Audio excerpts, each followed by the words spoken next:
చాలా టైం గా ఆడియన్స్ ముందుకు రావడానికి ట్రై చేస్తూ ఏదో ఒక కారణంతో ఎప్పటికప్పుడు పోస్ట్ పోన్ అవ్వాల్సి వస్తున్న టాలీవుడ్ పవర్ స్టార్ పవన్ కళ్యాణ్ నటిస్తున్న latest movie Harihara Veeramallu cinema recent గా పోస్ట్ పోన్ అయ్యి జూలై 2వ వారంలో కానీ చివరి వారంలో కానీ ఆడియన్స్ ముందుకు వచ్చే అవకాశం కనిపిస్తూ ఉండగా సినిమా గురించి డైరెక్టర్ జ్యోతి కృష్ణ చాలా హైప్ ఇచ్చేలా కామెంట్ చేస్తూ సినిమా మీద అంచనాలను పెంచే ప్రయత్నం చేస్తున్నారు. సినిమాలో గ్రాఫిక్స్ హంగులు ఓ రేంజ్ లో ఉంటాయని చెబుతూ ఉండగా ఇండియన్ సినిమా హిస్టరీలోనే one of the highest VFX shots ఈ సినిమా కోసం వాడబోతున్నట్లు చెబుతూ ఉన్నారు.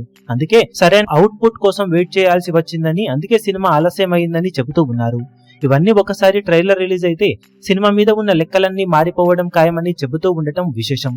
ఇండియన్ మూవీస్ లో అత్యధిక విఎఫ్ఎక్స్ షాట్ వాడిన మూవీస్ గా ఆదిపురుష్, బ్రహ్మాస్త్ర లాంటి సినిమాలు నిలుస్తాయి. 8,000కు పైగా విఎఫ్ఎక్స్ షాట్స్ ఈ సినిమాల కోసం వాడారు. ఇప్పుడు హరిహర వీరమల్లు సినిమా విషయంలో అందరి అంచనాలను మించుతూ ఏకంగా 6,000కు పైగా విఎఫ్ఎక్స్ షాట్ ను వాడారని సమాచారం. అంతలా వాడేంత ఈ సినిమాలో ఏముందని అందరూ అంటూ ఉన్నప్పటికీ ట్రైలర్ చూస్తే అది మీకే తెలుస్తుందని చెప్తున్నారు. ఒక్క క్లైమాక్స్ కోసమే 25 కోట్లకు పైగా ఖర్చు చేశారని చెబుతూ ఉండగా ఓవరాల్ గా పవన్ కళ్యాణ్ కెరీర్ లో ఆల్ టైమ్ హైయెస్ట్ బడ్జెట్ తో ఈ సినిమా తెరకెక్కుతుందని సమాచారం. ఓవరాల్ గా 2 పార్ట్లు కలిపి 335 కోట్లకు పైగానే ఖర్చు అయిందని చెప్తూ ఉన్నారు.